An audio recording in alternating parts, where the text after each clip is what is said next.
গুরুতর দর্শন মামলার অভিযোগ উঠেছে দীপক নামের এক বখাটের বিরুদ্ধে। শিল্পরানী জলদাস ওই তরুণী অভিযোগ করে বলেন, তারা দীর্ঘ 7 বছর ধরে বন্দরনগর চট্টগ্রাম কাঠগড় এলাকায় দীর্ঘদিন ধরে বসবাস করে যাচ্ছেন। ওই তরুণী আরও অভিযোগ করে বলেন, তার পেটে থাকা সন্তান কৌশলে ওষুধ খাইয়ে নষ্ট করেন। পরবর্তীতে তার চাকরির কিছু টাকা জমানো 8 থেকে 10 লাখ টাকা মতো নিয়ে পলাতক হয় দীপক নামের ওই বখাটি। পরিস্থিতি ও আরম্ভ 7 বছর সংসার করে আর ওষুধ টষুধ হবে না আর বাচ্চা নষ্ট করছে। এখন অস্বীকার করেছে। কয় সালে নষ্ট করছে? ডিসেম্বর মাসের ফেব্রুয়ারি 10 তারিখ নষ্ট করছে। হ্যাঁ, এই 1 তারিখে। আচ্ছা, বাচ্চা নষ্ট করার ক্ষেত্রে আপনি কিছু বলেননি?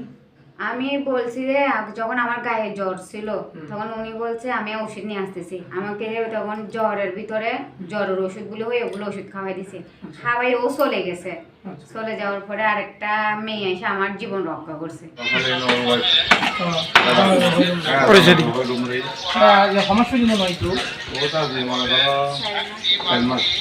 ঘটনাটি নিয়ে চট্টগ্রাম আদালতের মধ্যে মামলা করা হয়েছে।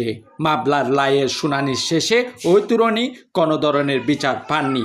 এখনও পর্যন্ত আদালতের দুয়ারে দুয়ারে ঘুরছে ওই তরুণী। শহীদুল্লাহ সুমন, ডাক বাংলা টিভি, চট্টগ্রাম।